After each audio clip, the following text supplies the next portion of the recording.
Hey guys, tonight we journey through the folds of ancient linen and fur, winding between the myths of Greece and the mossy longhouses of Viking lands. You're in for a sleepy tale, full of crackling torches, overbearing gods, and rituals so odd you'll wonder if humanity has ever been well rested. The night fog curls around your feet as you step into a world where even bedtime was political. Greek warriors don their itchy cloaks, and Viking berserkers hum lullabies to wolves. Everything's a little cold, slightly uncomfortable, and drenched in incense smoke. You're not just going to bed, you're surviving bedtime. Good luck with that. So, before you get comfortable, take a moment to like the video and subscribe, but only if you genuinely enjoy what I do here. Let me know in the comments where you're listening from, and what time it is. Midnight in New Zealand? 3 a.m. in Chicago? I want to know. Now, dim the lights, maybe turn on a fan for that soft background hum, and let's ease into tonight's journey together. You trudge past flickering oil lamps in an Athenian courtyard, sandals crunching on gravel. The soldiers here are preparing for sleep, but not like you know it. You spot one Greek hoplite laying out his bedding, a stiff wool blanket, a slab of folded cloak, and a flat stone. The stone, he insists, keeps dreams from escaping. His tent reeks of garlic and old bronze. His ritual is simple. He grumbles something to Ares, punches his own shoulder, then curls up like a cat that's seen too much war. This isn't comfort, it's discipline. Back then, Greeks believed sleep was dangerous. You're not just unconscious, you're visiting the gods. A warrior's dream could mean prophecy, doom, or simply a reminder he forgot to sacrifice that morning. Better hope your sheep offering was accepted. If not, you might wake up with metaphorical snakes in your boots, or actual ones. You lie down near him, careful not to wrinkle your toga. The night buzzes with cicadas and distant lyres. He begins to snore like someone filing armor with a rusty saw. It's oddly soothing. A few paces away, a philosopher mutters into his pillow about virtue and socks. Apparently, Socrates had opinions on everything, including how long one should nap. He believed deep thought came from proper rest, though how much rest you get in a city of shouting fishmongers is debatable. And then there's the incense. Sweet, heavy, floral. A blend of frankincense, burnt rosemary, and crushed bay leaves. Meant to lull the senses, and maybe disguise the smell of 20 sweaty soldiers crammed into a tent smaller than your childhood bunk bed. Historians still argue whether Greek soldiers actually believed their sleep rituals brought divine visions, or if it was just a good excuse to skip morning drills. You turn onto your side and notice the carving above the door, a sleepy-eyed depiction of Hypnos, the god of sleep, with outstretched wings. It's a quiet reminder, you're not in control here. You're just borrowing peace from the gods for a few hours. Just before sleep catches you, the warrior beside you jolts awake. He whispers something about seeing a burning owl and a golden goat. You nod like that makes sense. He nods back, satisfied, and drifts off again. You, however, stay awake. Not because you're anxious, but because somewhere in the courtyard, a chorus of frogs has decided to debate Plato. Still, there's comfort in the absurdity.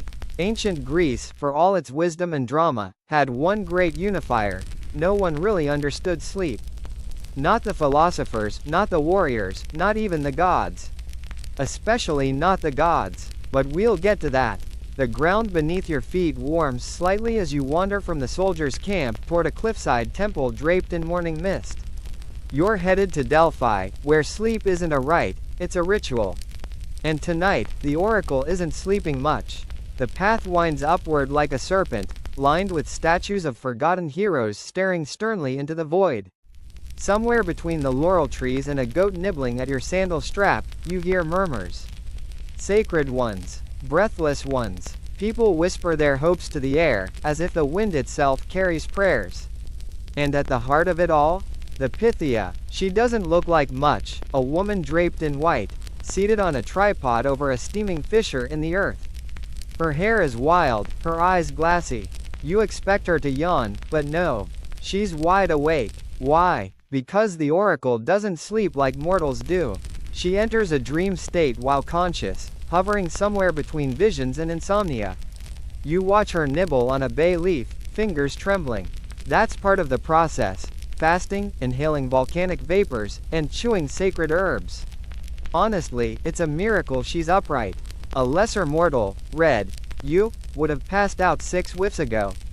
But the Pythia thrives in the haze. The priests bustle around her, nervously adjusting her robes and asking questions from eager kings. Will our army win? Should I marry the shepherd or the goat breeder? Do gods like figs? She groans once and mutters something about a bleeding eagle. The crowd gasps. You don't get it. Welcome to Delphic ambiguity. Sleep here isn't about rest. It's about revelation. The oracle's trance is a kind of sacred half-slumber. Visions snatched between breath and shadow. She'll likely collapse later, and no one will dare disturb her nap. Those are sacred too. Historians still argue whether the fumes were actually psychedelic gases or just a really good excuse to mutter nonsense while avoiding taxes. Either way, the ritual worked, people believe. You sit beside a priest who's doing his best to stay awake. He hasn't slept in 3 days, hoping to receive a vision himself. Pythia saw a black fish swimming in sand, he whispers. Means the crops'll fail. You blink. That's troubling. He offers you a pinch of powdered laurel. Keep the nightmares out, he says. You politely decline. Last time you inhaled something from a stranger, it led to that dream where Aristotle was your dentist. The ground shifts slightly beneath the temple. Steam coils up, brushing your cheek like a ghost's exhale. The oracle groans again and slumps. The session's over. Now she'll be escorted to a dark, incense-filled chamber where she can finally collapse. No mattress, just layers of woven straw and the occasional stray cat. Her sleep won't be dreamless, of course. Her dreams are the point. But only she sees them. The rest of Greece just gets riddles. Outside, a rooster crows. One of the priests scowls. It's too early, he grumbles. We haven't even burned the juniper. You stretch. It's been a long night and you didn't even inhale anything illegal. You yawn as the sun peaks over Mount Parnassus. Suddenly, a thought hits you.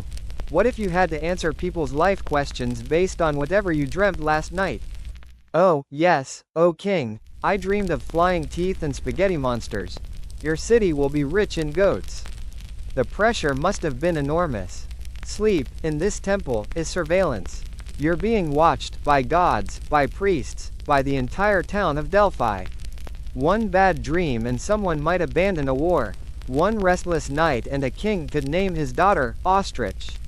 As you leave the temple, the oracle is already whispering in her sleep, clutching her laurel crown like a teddy bear. She's earned her rest, for now. You descend the path slowly, rubbing your eyes. Maybe next time, you'll just stick to chamomile tea. You descend from Delphi's divine haze with your sandals dusty and your soul mildly unsettled. You're hoping for a quieter corner of the Greek world, maybe a cozy nap under an olive tree. But no, tonight, you're headed straight into Zeus's bedroom. And no, you definitely don't want to be there. You slip through golden clouds, landing softly in what appears to be Mount Olympus, home of the gods, where drama sleeps with one eye open. There, sprawled on a couch made of light and questionable ethics, is Zeus. He's not asleep, of course. He rarely is. The king of the gods doesn't nap like mortals do. His rest involves reclining on storm clouds, mumbling edicts, and occasionally hurling lightning bolts just to stay sharp. But make no mistake, Zeus has his own idea of bedtime. It usually starts with disguising himself as something completely absurd, a swan, a shower of gold, even a bull, before sneaking off for what he claims is a divine rest ritual. Historians still argue whether these so-called transformations were symbolic, metaphorical, or just straight-up weird fanfiction that got canonized. You tiptoe through the marble corridors of Olympus. The place is huge, echoing, strangely drafty for a place above the clouds. Everywhere you turn, minor gods are yawning theatrically, complaining that they haven't had a good dream since the invention of prophecy. One young demigod walks past in full armor. Sleep, he scoffs. Sleep is for shepherds and philosophers. You find Zeus lounging with a goblet of nectar, eyeing a tapestry of mortal lives. Every now and then, he flicks a finger and changes someone's fate. Ah, he dreamed of snakes. Excellent. Let's ruin his crops. Sleep, for Zeus, is just another weapon. Where mortals need rest to survive, he uses dreams to manipulate. He plants visions in kings' minds, sends warnings through nightmares, and once, allegedly, tucked an entire city into a century-long nap just because they forgot his festival. It's said Zeus even crafted a bed made of thunder, a cloud throne that hummed with divine energy. The kind of place where you'd wake up with staticky hair and a sense that you accidentally invented time travel in your sleep. You peer into a side chamber. There's Hera, Zeus's wife, fast asleep beneath a quilt stitched with star patterns. She looks peaceful, until you hear her muttering threats to nymphs in her dreams. You quietly back away. A servant floats past on winged sandals. The king naps in bursts, he explains. 10 minutes here, 20 there, but when he dreams, the earth trembles. You ask him whether gods need sleep. He shrugs. Need? No, but they crave it. Power sleeps like a beast. It snoozes, never slumbers. You sit on the edge of a velvet cloud couch and realize this divine insomnia might explain a lot of Greek myths. The chaotic moods, the sudden punishments, the impulse decisions, they're not omniscient, they're just tired. One myth says Zeus once slept for 100 years after fathering too many demigods in a week. He awoke grumpy, cursed 3 cities, and invented the concept of thunder allergies. You don't remember that one from school? Yeah, they tend to skip the nap-based myths. A golden lyre plays itself in the corner. The tune is soft, swaying. It starts to lull you into drowsiness, until a satyr barges in with a scroll and shouts, "Your dream prophecy is ready." Zeus sighs. Not again. He waves a hand and the satyr disappears in a puff of exasperated steam. You stare up at the ceiling, which shifts like moving marble, faces forming and unforming in the clouds. It's mesmerizing. Sleep is everywhere in Olympus, and yet no one really gets any. It's a privilege, a power play, a dream economy. You begin to nod off, thinking about how strange it must be to be the god of everything except good REM cycles. And just as your head dips, you feel a rumble.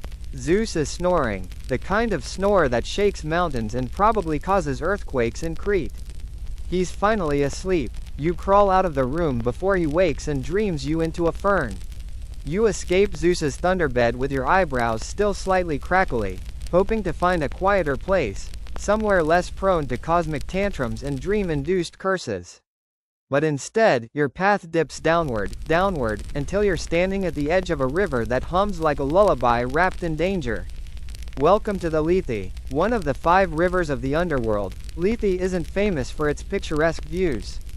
It's not even famous for being terrifying. It's famous for forgetting. Literally, Lethe is the river of forgetfulness, and you've just been invited to dip your toes in. The air here is syrup thick and tastes faintly of ash and lavender. Across the inky current, shades of the dead whisper stories you'll never remember. Because that's the catch, drink from Lethe, and your memories vanish. Poof. All your life, your regrets, your TikTok password, gone. The ancient Greeks believed the souls of the dead had to drink from Lethe before they could be reincarnated. Clean slate. No emotional baggage. You try not to overthink it, but it does sound suspiciously like the world's most dangerous sleep aid.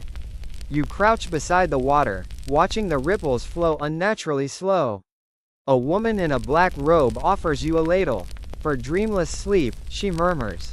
You shake your head. Hard pass. You once forgot your phone pin for 2 days, it nearly broke you.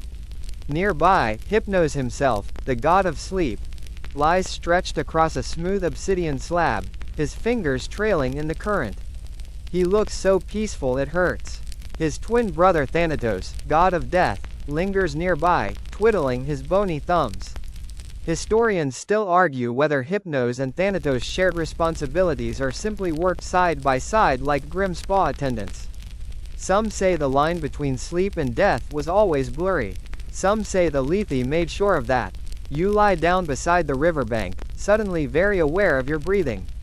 The darkness here isn't cruel, it's heavy. Comforting, even, like velvet drapes pulled shut around your mind. And then it hits you. This is where the Greeks feared sleep. Not because it was painful, but because it was close. Too close to the final, eternal rest. Fall too deep, and who knows if you'll come back. One myth tells of a man who visited the underworld in his dreams, drank from Lethe by accident, and awoke unable to remember his own name. He became a prophet, or possibly a tax collector. The stories diverge. You start to nod off, lulled by the rhythmic splash of a passing soul. They wave at you absent-mindedly before dissolving into mist. In some philosophical schools, looking at you, Plato, sleep and death weren't just cousins. They were practice runs. Every night, you slipped away from yourself, and in doing so, became a little less mortal. You hear whispers again, not words, but gentle urgings. Sleep, they say. Forget, but you don't. You hold on to the tiny, ridiculous details. Your name, your snack preference, that time you dreamed you were a flamingo in a courtroom.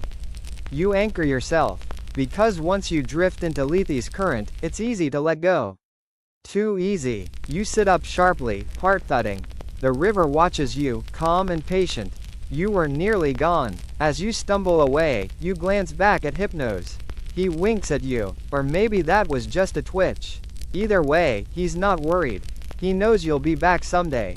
We all do. You stagger out of the underworld feeling like you just narrowly avoided signing a contract with your own amnesia. The air grows lighter, softer, more perfumed. That's a clue you're now drifting towards someone who takes bedtime a little more seriously than the average toga wearer. It's Aphrodite's domain. You blink, and suddenly you're inside what can only be described as the ancient equivalent of a luxury sleep spa. Silken drapes float on scented breezes, rose petals carpet the floor, and there's harp music playing from somewhere. Probably enchanted birds. Of course there are birds. Aphrodite is lounging on a bed so large it probably has its own postal code. She doesn't snore. She purrs in her sleep. You, meanwhile, sink into a chair and immediately get scolded by a servant for wrinkling the linen. This isn't just bedtime. This is aesthetic bedtime. The goddess of love and beauty doesn't mess around when it comes to rest. Her sheets are spun from seafoam threads. Her pillows? Stuffed with swan down. Her lullabies are sung by invisible sirens who've been told to keep it tasteful. You watch her stretch delicately and sigh in her sleep. Somehow, her hair remains perfect. Rude. But here's where things get interesting. Aphrodite doesn't just sleep to rejuvenate her complexion. She uses it. According to ancient texts, she was said to weave minor enchantments into her bed linens. Subtle magic designed to stir desire, stir dreams, and occasionally stir trouble. Some sailors even claimed to buy sleep cloth from her temples. Sheets or veils said to carry erotic dreams or grant romantic visions. Historians still argue whether this was devotional merchandise or just a very early form of brand marketing. You spot a stack of jars beside her bed, labeled in curling script. Midnight Glow, Eros Mist, and Do Not Use Before Battle. You don't ask questions. A sleepy temple priestess nearby tells you that devotees of Aphrodite practiced specific sleep rituals. Rinsing with honeyed oils, sleeping with rose quartz under the tongue. Don't try this at home. And whispering the name of their desired partner 3 times before drifting off. Supposedly, this would summon that person in a dream. You can't help but imagine some poor fisherman muttering, Helena, into his pillow every night and waking up disappointed with only a mackerel in his dreamscape. The priestess leans in. She also had a habit of blessing lovers with dreams so vivid, they'd forget what was real. You raise an eyebrow. Sounds romantic. Also slightly terrifying. And yet, this temple isn't all steamy incense and pillow talk. There's a reverence to it. Aphrodite understood something the war gods didn't. That sleep is where the heart wanders freely. A realm where you're vulnerable, open, soft. Even the most hardened warriors, it turns out, could be undone by a dream of a familiar touch or a long-lost gaze. You lie down on a spare cushion. It smells like gardenia and betrayal. A harp note hangs in the air for a beat too long, then fades. As you drift off, you think about how odd it is that the goddess of love concerned herself with sleep. Shouldn't she be more about candlelight dinners and dramatic declarations on sea cliffs? But then again, what's more intimate than sharing a dream? What's more seductive than a whispered name in the silence of night? You roll over and glance at Aphrodite. She's still out cold, smiling faintly, probably dreaming of herself. Fair enough. In the corner, a minor love deity sneezes into a satin handkerchief. Sorry, she says. Pollen spell went wrong. You nod and close your eyes. Somewhere in the distance, a couple argues softly in their sleep about figs. The goddess stirs. Just once. As if to say, yes, even dreams deserve to be beautiful. You wake with glitter on your face and absolutely no memory of how it got there. A faint scent of rose oil clings to your skin.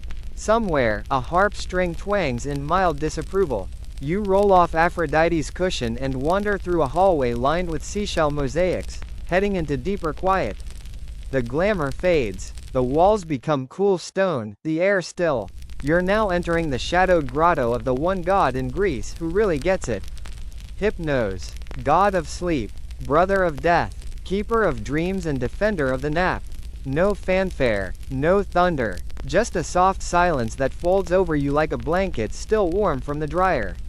You pause at the entrance to his cave. It's always dusk here, permanently backlit like a movie dream sequence, with a touch of fog machine energy. Hypnos is stretched out lazily on a bed of moss and poppy petals. He doesn't stir when you enter. His wings, small and delicate, flutter gently at his temples, just enough to keep his dreams airborne. You notice hundreds of glowing bubbles drifting from the corners of the cavern, each containing a dream. Some shimmer gold, some ripple like water, some pulse like jellyfish. You lean in toward one and see a man dreaming of arguing with a goose in perfect ancient Greek. It feels weirdly personal. This is how Hypnos works, not through force, but by presence. He radiates sleepiness. One glance in his direction and you feel your jaw slacken, your thoughts grow heavy. This god doesn't shout or threaten. He just makes you forget you were ever awake. You curl up beside a fallen log that smells like sandalwood. A breeze wafts through the cave, even though there are no windows. You think it's probably made of dreams too. Nearby, a minor wind deity is snoring softly in a pile of sleepy birds.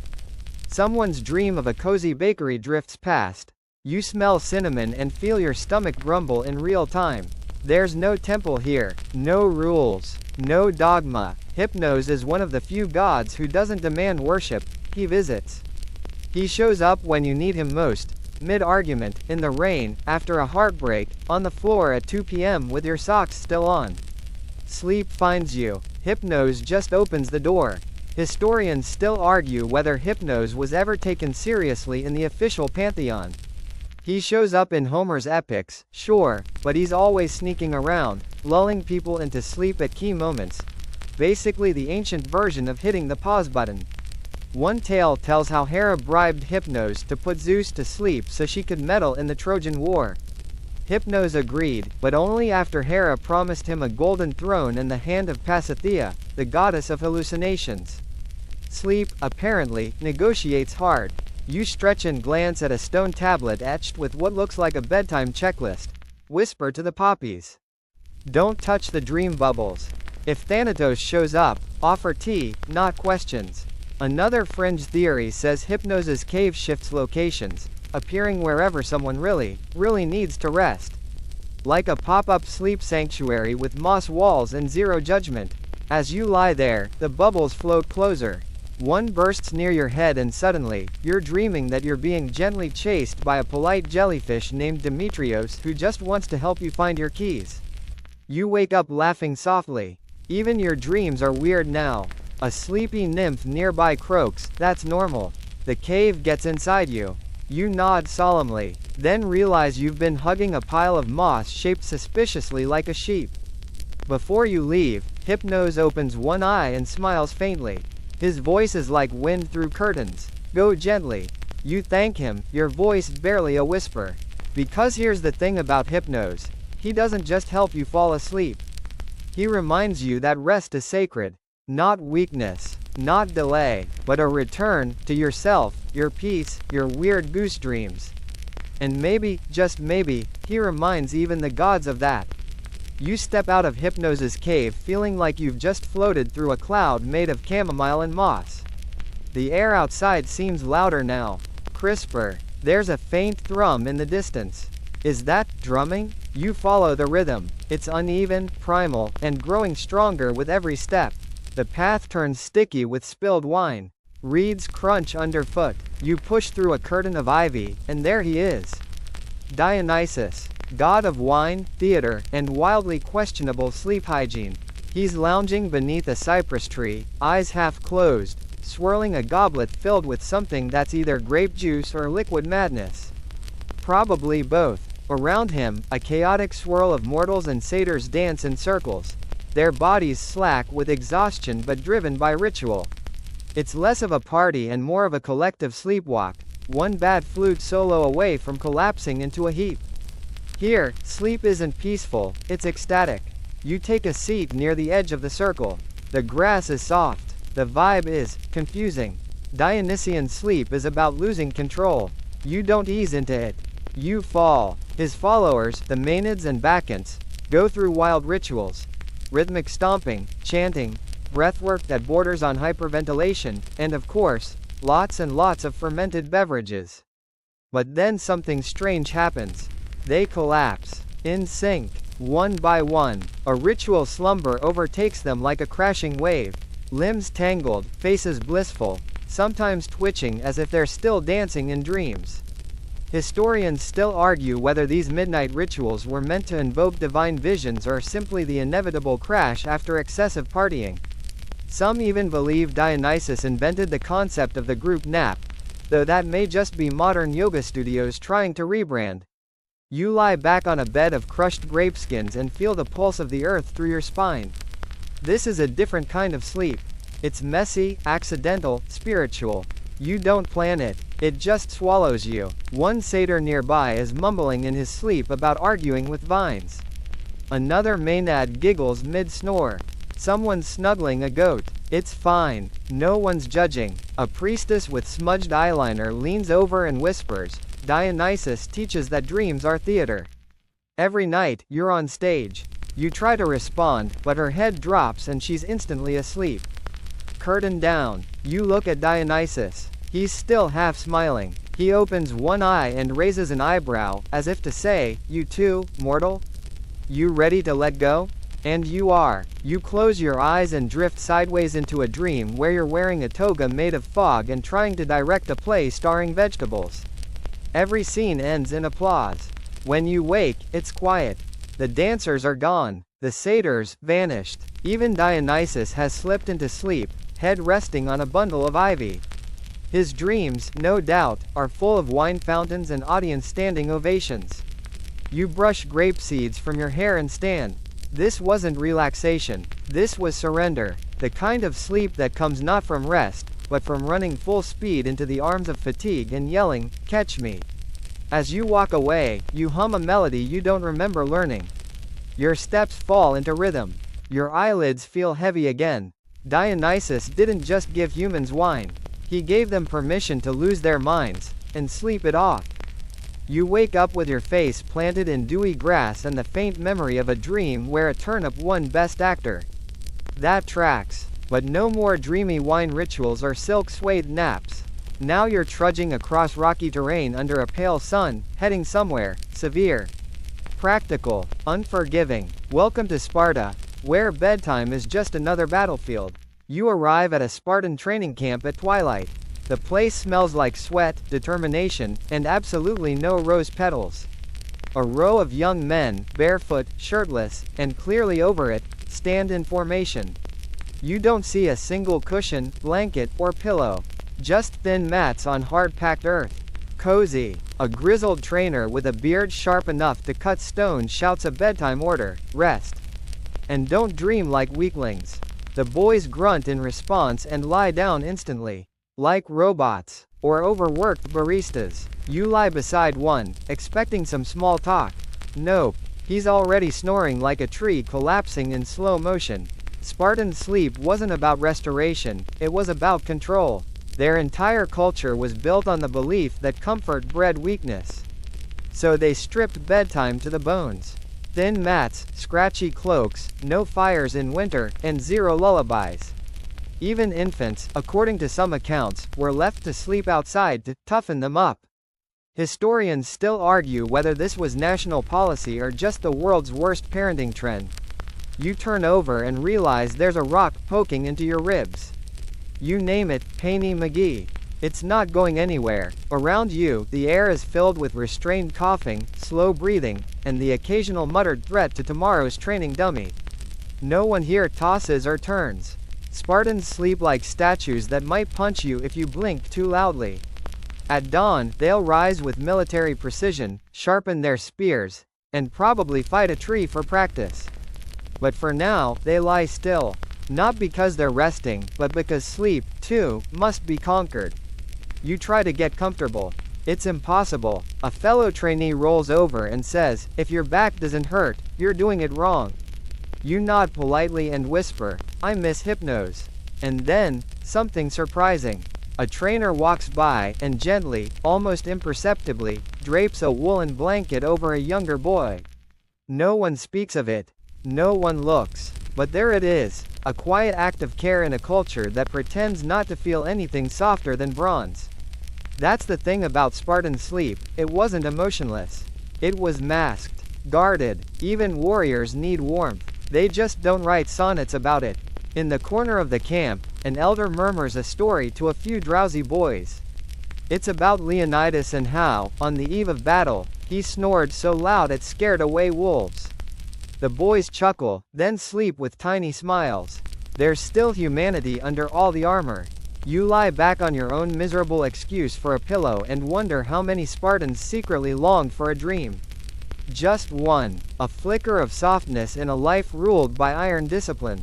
Maybe they had them. Maybe they remembered a mother's lullaby, or a favorite fig tree, or the feeling of warm sand between their toes before all the marching began. Or maybe their dreams were of victory, of shields held high and battle cries echoing into the mountains. Either way, they didn't fear sleep. They trained for it. Your bones creak as you stretch beneath the Spartan sunrise, and it's suddenly very clear. It's time to leave the Greek world behind. Enough with philosophers whispering in their sleep and gods mumbling through dreams of thunder. You're craving something colder, wilder, hairier. Welcome to Viking territory. You wake aboard a longship, your head resting on a coil of damp rope. The sea breathes deeply beneath you, and overhead, a raven circles, possibly judging your sleeping posture. Around you, a crew of Norsemen is already up, sharpening axes, swigging ale, and swapping tales of last night's dreams like fishermen arguing about the size of a trout. Only here, dreams are serious business. The Vikings didn't think of sleep as a soft escape. It was a liminal state, a nightly journey into the other realms. Especially for warriors. Because for those who died in battle, sleep never really ended. It just restarted in Valhalla. You climb onto the deck as the ship glides into a fjord. Towering cliffs, crystalline air, and somewhere in the wind, the sound of distant laughter. This is no myth. You've arrived at the doorstep of Odin's famous afterlife frat house, Valhalla. Inside the great hall, everything crackles. Fires roar, armor glints, boar sizzles on spits the size of tree trunks. And yet, no one is tired. That's because here, bedtime doesn't exist. You fight, you feast, you fall, then you wake up, perfectly whole and very hungry. Every day, every night. It's an endless cycle of warrior Groundhog Day, minus the introspection. You sidle up to a Valkyrie who's braiding her hair with bone beads. She tells you this is the highest honor, eternal glory, and no bedtime. But don't they ever rest, you ask, watching a bearded man chug mead and then immediately throw himself into a mock duel.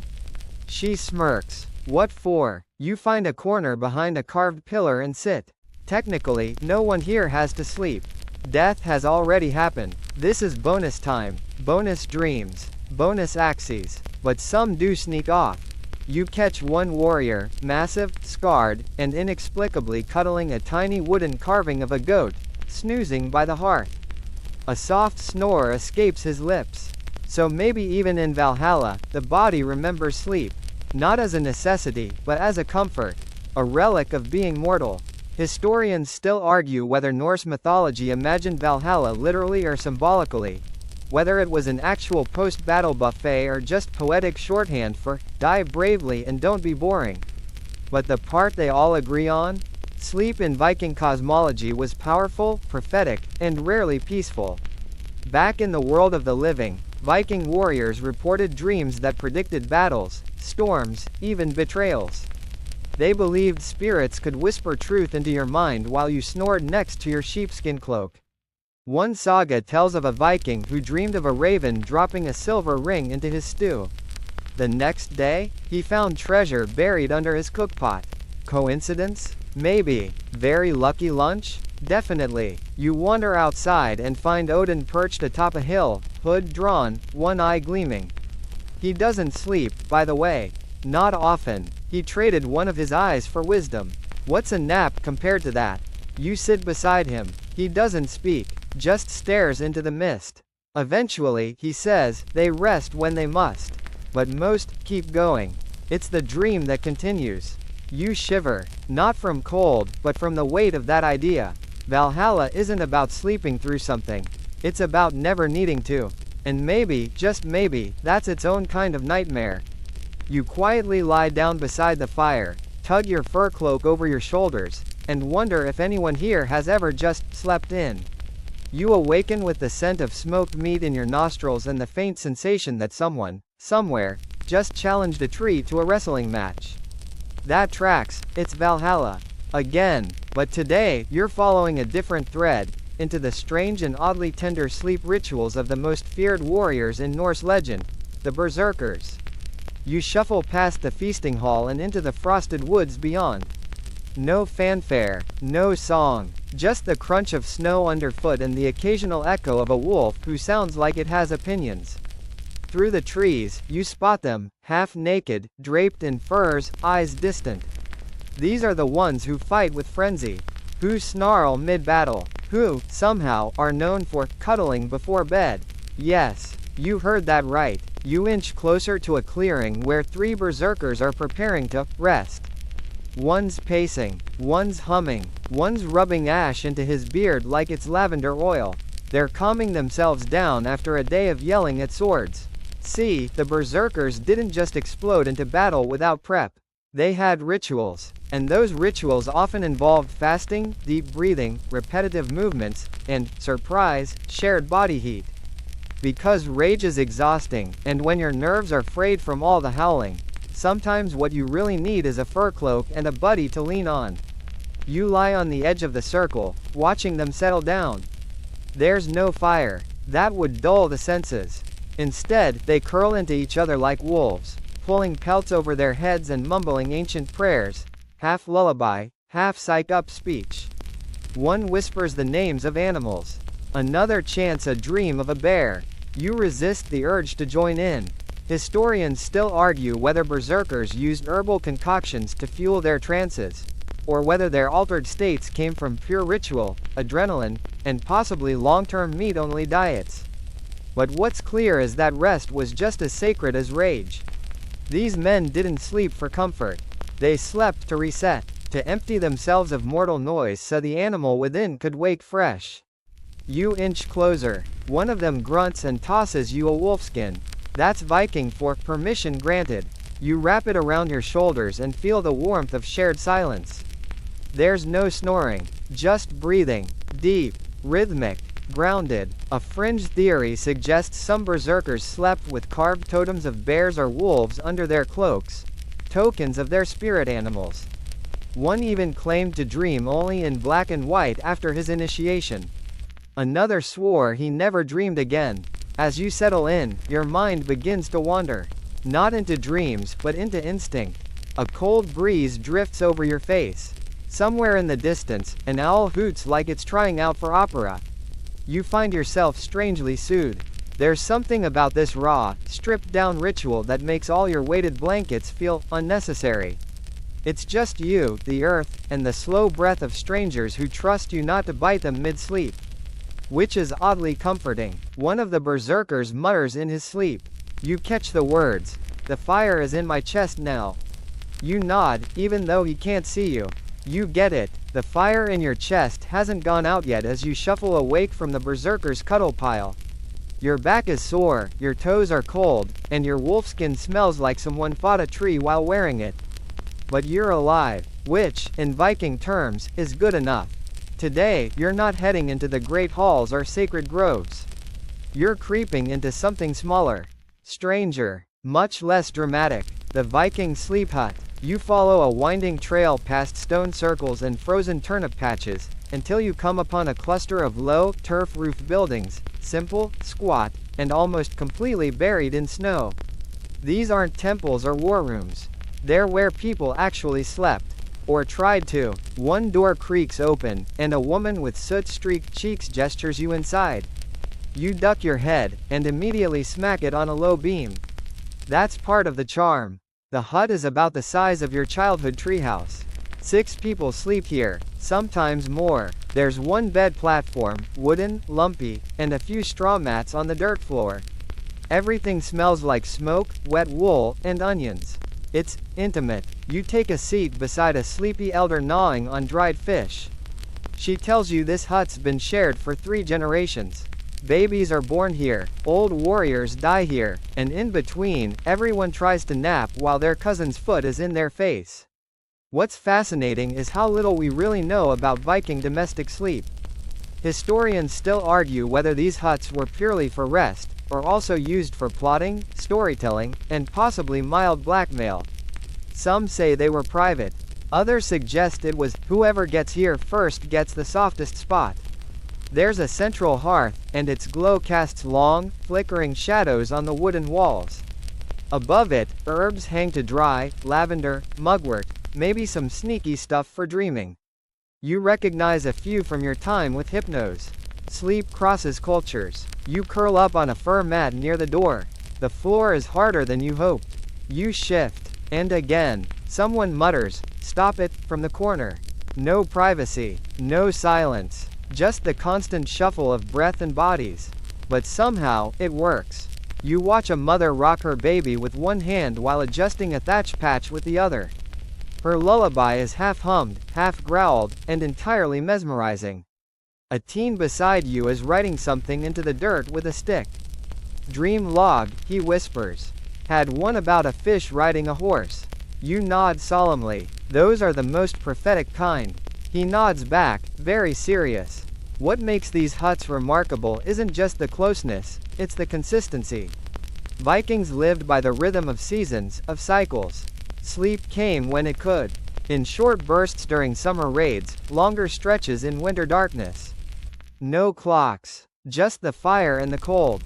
One fringe theory suggests sleep was segmented, broken into 2 phases, with a quiet period in between where people chatted, ate, even prayed. You experience this firsthand when, around midnight, everyone seems to wake up at once, share a hunk of bread, and pass around a dream.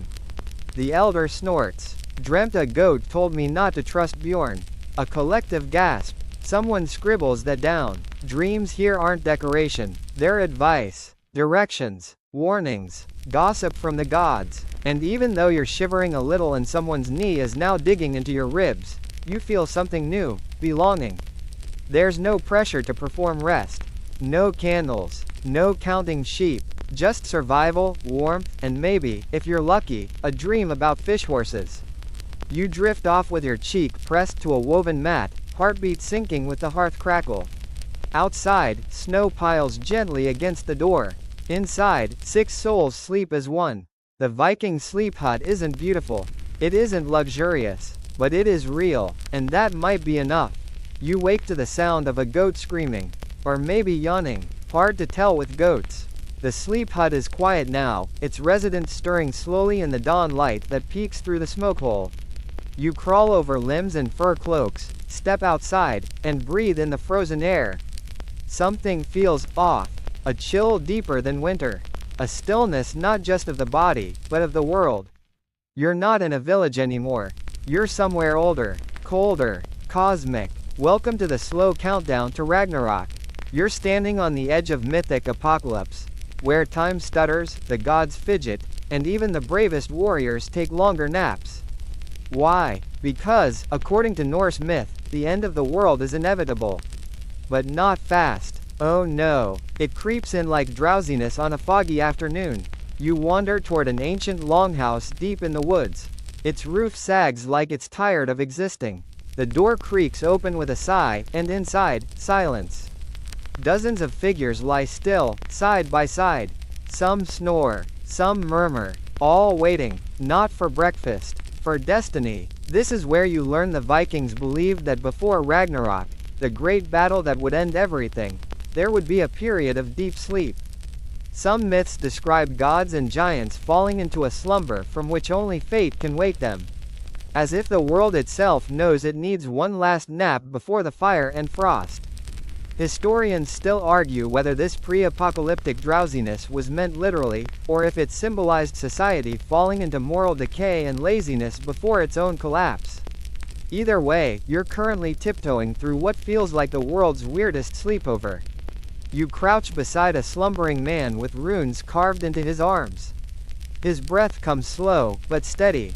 He's dreaming of wolves. You can feel it. In one corner, a pair of elderly seeress rock slowly, muttering fragments of prophecy between snores. The serpent rises, the skies crack. 5 more minutes. You lie down near a pile of fur and shield pieces. The longhouse is warm, not from fire, but from something older. A kind of cosmic hibernation. Time melts. Nothing stirs outside, not even birds. Just the world inhaling and forgetting to exhale. A fringe theory among modern scholars suggests that this twilight sleep of the gods represented the Norse experience of long, dark winters. Months where even the sun seems to nap, and people drift through shadowed days in a waking dream. You believe it, completely, because right now, as your head sinks into folded wool and your eyes droop, you feel the pull, not of exhaustion, but of pause. Of a story about to turn. Someone nearby whispers, "I saw the world end, and it was quiet." You drift toward sleep, your mind flickering with images.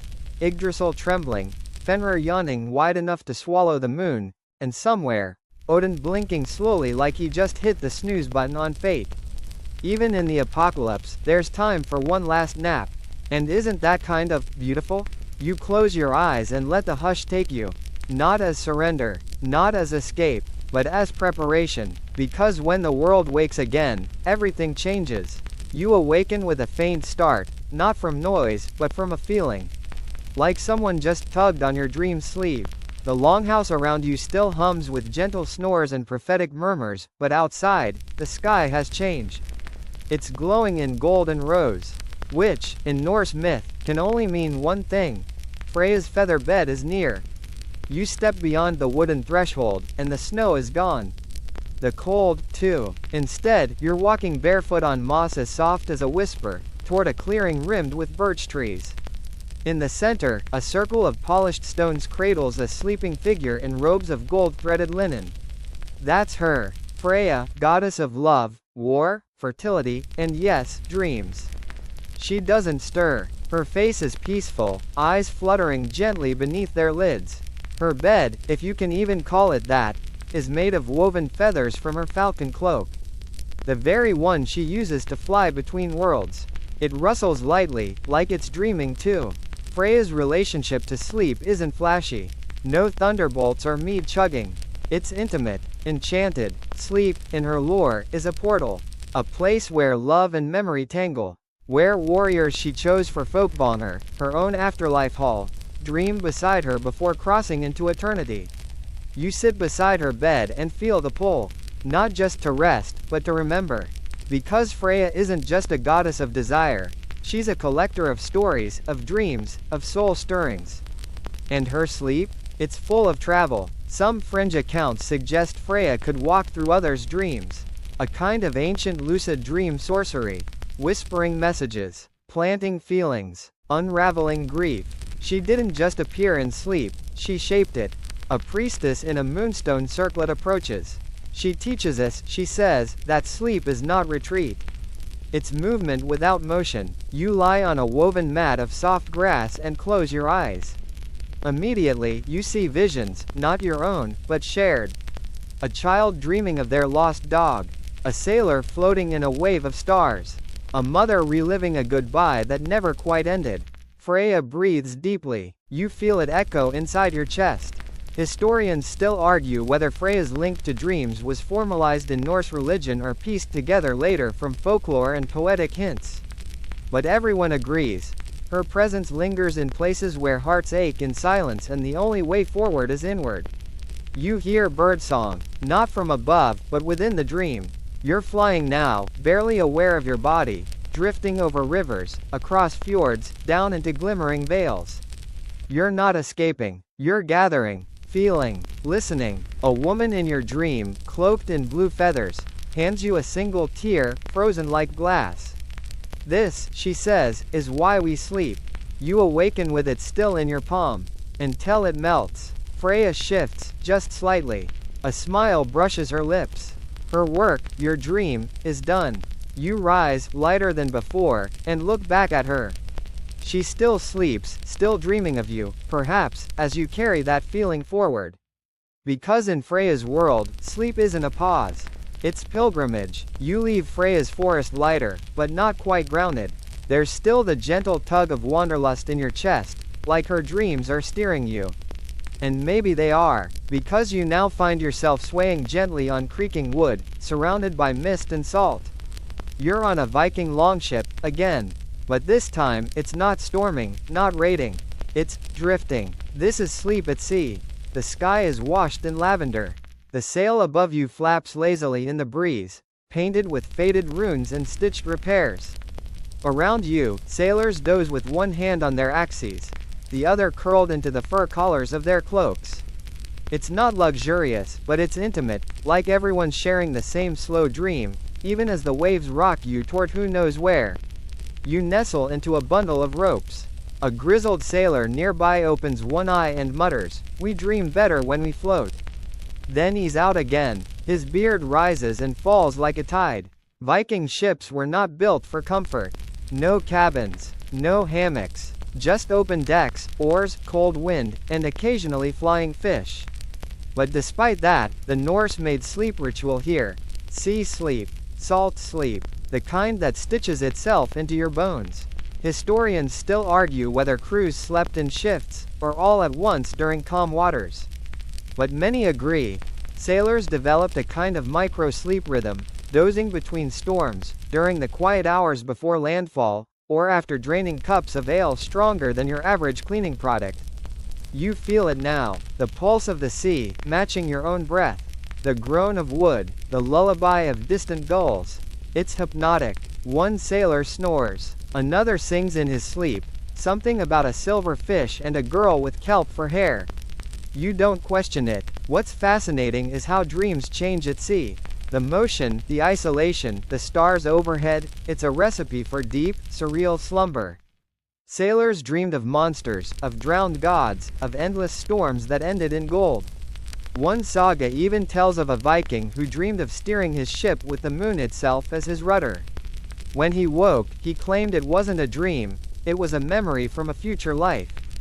Fringe theories suggest that longship sleep created a kind of group mind, where the crew's dreams synced, guiding them intuitively across unknown waters.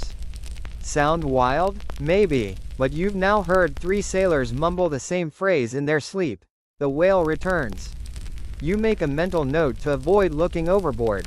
A young rower wakes, rubs his eyes, and quietly offers you a piece of dried apple. He nods toward the horizon and says, "That's where we dreamed of going last night." You peer out and see nothing but fog. But he seems convinced. As night deepens, torches flicker to life at the ship's bow. One by one, the crew lies back. Not out of exhaustion, but out of ritual. The sea will hold them, rock them, remind them that even warriors need stillness.